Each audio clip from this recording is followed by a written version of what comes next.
Never just say, I want to speak English or I want to learn to speak English, because who doesn't? And didn't get fluent and confident in speaking English, and my entire channel, my whole business is all about this because I wanted to speak English. Every ambitious professional who sees value in speaking English fluently, communicating effectively and confidently, whether it's about improving their career opportunities, their life opportunities, moving to another country, studying at their dream university, is able to reach fluency and gain confidence in speaking English because they have systems that support them with their goals. So they are making progress, which is what this entire video is about. As a Hungarian native speaker, without being able to speak English fluently, I would never have been able to live in London for 6 years and make my dreams come true, working for 3 entire years for like 10, 12 hours a day, so I can get my master's degree in teaching English in the UK. I would never have been able to live in Japan for 3 years where I could teach English, which whole experience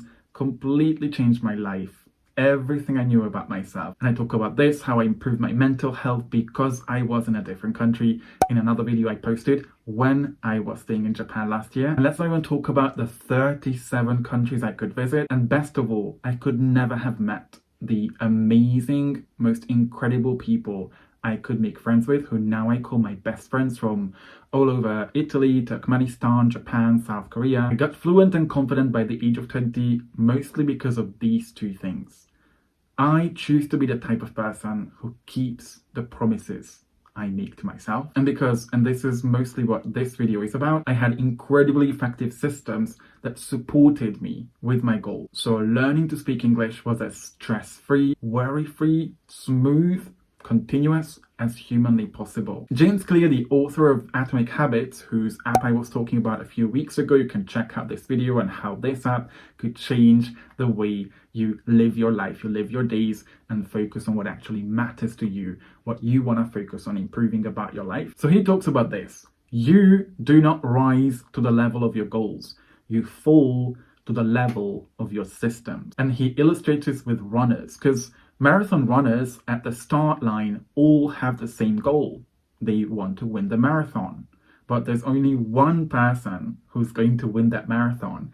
And it's likely to be the person who has built systems in the last couple of months or years that helped him build all the skills and the resistance that will get him to win that marathon. Just like every ambitious professional who wants to get a better job, wants to live in another country, study at their dream university, make connections with other people from all around the world, have the same goal. They all want to learn to speak English fluently. How is it that only 10-15% of those people will actually become fluent and confident in speaking English? So if it's the support systems that help a marathon runner win that marathon, why wouldn't struggling English students who want to learn to speak English, who are considering themselves as winners, focus on their support systems? After 16 years of coaching adults, lawyers, marketing specialists, teachers, engineers, psychologists, business owners, I discovered 3 super effective systems that always make sure an effective English communicator who's actually committed to improving their fluency keeps going and makes massive progress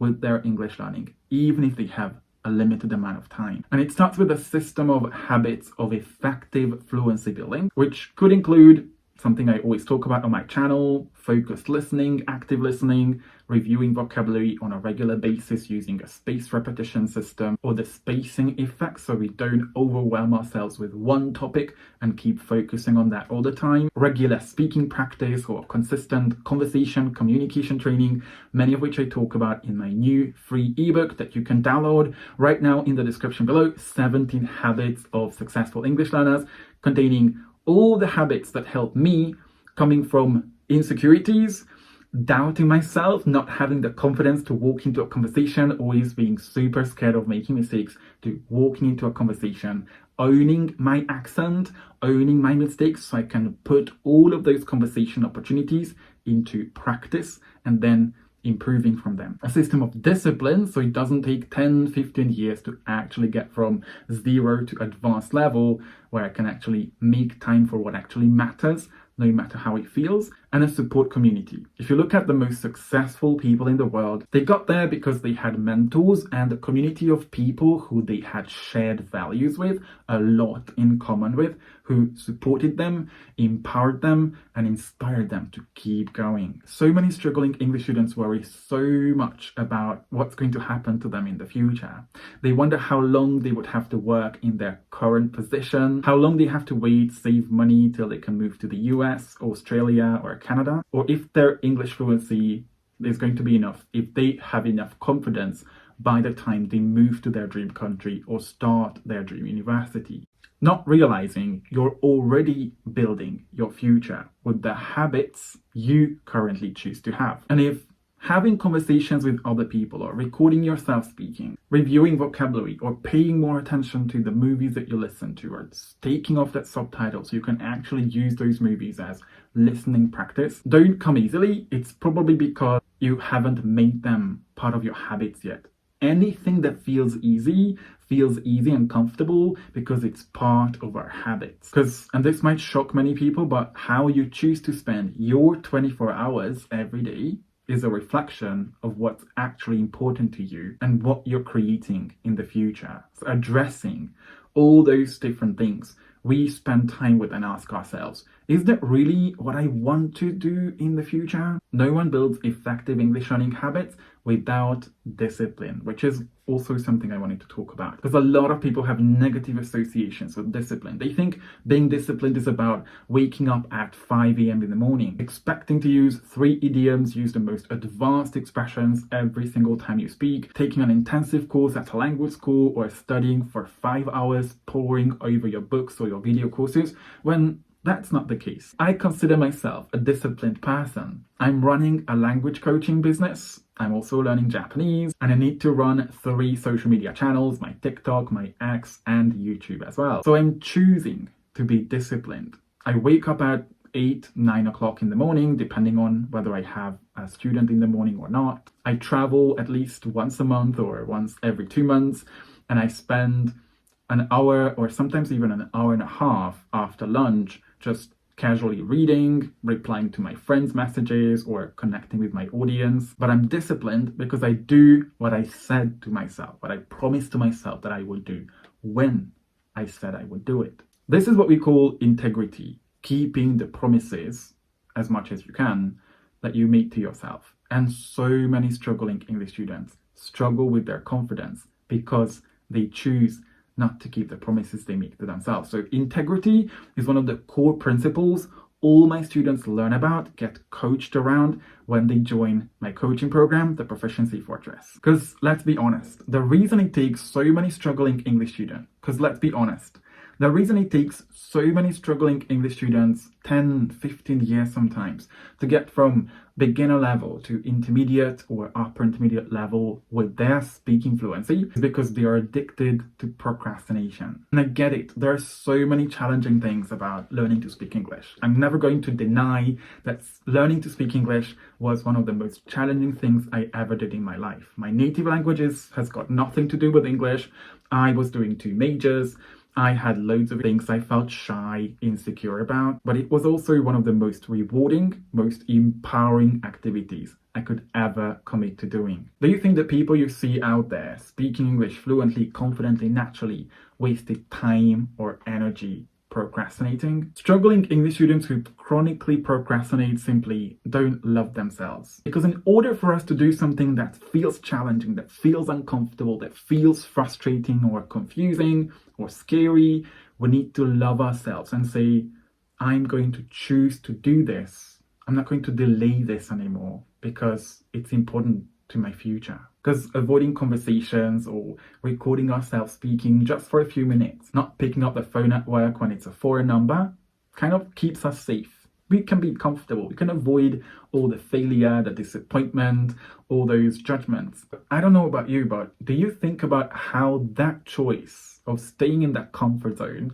affects how you feel the next day? Because when I avoid something that I know I should be doing, and something that I know I should be more committed to, just because I think it's hard or because I want to avoid discomfort, which we know is ultimately what leads us to learning. The next day, when I look in the mirror while washing my face or brushing my teeth in the morning, I feel weak. I feel like a failure, disappointed at myself. So the second system I coach my students around is the system of discipline, choosing discipline over procrastination, choosing the pain of learning, something that might feel uncomfortable at first, but it will lead to a lot of fun, enjoying the process, and that gives us that motivation, that momentum, that sense of achievement that helps us keep going over the pain of regret. So when thoughts came up like, you're going to make a lot of mistakes, or you're going to mess up, you can't say a single sentence without making mistakes, you're going to embarrass yourself, I just told myself, it's time to prove myself wrong, and did it anyway. Improving your fluency and gaining confidence is going to be a mess, and that's fine. For sure, my journey of learning to speak English was a complete mess. There are going to be ups, like times when you feel like, oh, I know so much vocabulary, I can finally express myself in so many ways. Maybe you can get a promotion because you've worked so hard. But there are also going to be times when you don't feel like you're making any progress and you're questioning whether making all that extra time for classes, conversation opportunities, sitting down and reviewing vocabulary, watching videos without subtitles on, that put a lot of extra pressure on us when we're already exhausted after work, playing with kids, or doing our hobbies. So the best thing any effective English communicator can do to secure that consistency, that no matter what, whatever challenges, frustration or confusion comes up, they keep going, is to be part of a support community that keeps them going no matter what. And a community of people isn't just about people to practice English with. It's an entire support community for your entire life. If I have a look at our own community in the Proficiency Fortress, or in Spark as well, which is our practice community, people love to join our classes because they get life advice. Other than, learning a lot of English, useful English, topics from you, the most important thing to me was getting psychological advices and psychotherapy from you. That is the most, meaningful thing that I will remember forever. I am not exaggerating. My confidence with English was not at the level it is right now. So gaining confidence from you was somehow crucial to how could I improve my fluency. So again, I thank you. It's contagious, right? Authenticity and confidence is contagious because they can ask around for books, they can network with each other. It's so much more than just helping each other and improving our conversation and communication skills together. Because most struggling English students think, oh, I just need someone to practice with. So they join these free apps that, provide with a lot of people to practice with. Most of them don't stay around for more than a few days because most people on those free apps are not committed. Many times they don't give, or they don't know how to give you supportive feedback. So why would I be speaking to someone just to practice speaking when I'd be eventually repeating my mistakes? If we don't become aware, if we don't know what we make mistakes with, how could we expect to correct those mistakes so we no longer make those mistakes again? And the way most people practice on those free apps is completely random, without any focus on things like, let's practice how to interrupt people at a meeting, or how to invite other people into a conversation, ask about their opinion, or how to tell a story in an engaging way, or even how to describe a process, which are super important communicative skills every effective English communicator focuses on when they join my program. Now, if you're a professional, an academic, a business owner, someone who's serious about improving your life or career opportunities by learning to speak English fluently and confidently, you'd like to expand your vocabulary and gain confidence in having conversations with other people, why don't you join our free community, Build Your Fluency, where we have events, trainings, and opportunities for you to practice and learn a bit more about how to effectively learn English. Make sure you check out the second link right in the description below. However shy, insecure you feel about speaking English in front of other people, as long as you find your tribe, the people you vibe with, the people you have a lot in common with, genuinely good people, kind people who are at least as serious about learning English, committed to improving as you are, you won't feel intimidated about messing up a sentence, taking time to construct a sentence that a lot of people struggle with. You will not feel ashamed of your accent or making mistakes because you will feel supported. Even my shyest students, I had a student from Mexico and from France as well, were able to build up their confidence, were able to gradually build up their confidence, feel more comfortable speaking with each other, sharing their stories, talking about their life, what they've learned, because they felt what's most important to feel in any conversation we have to see progress: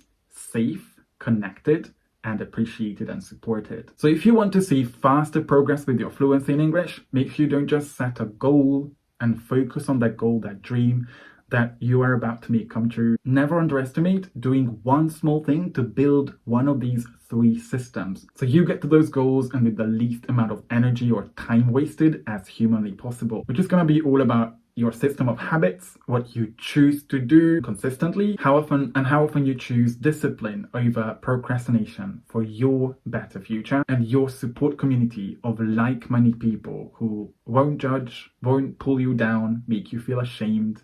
They will support you, inspire you, and empower you to be better and better and better. Which of these 3 do you think you need to double down on in the coming weeks so you can see more progress with your fluency?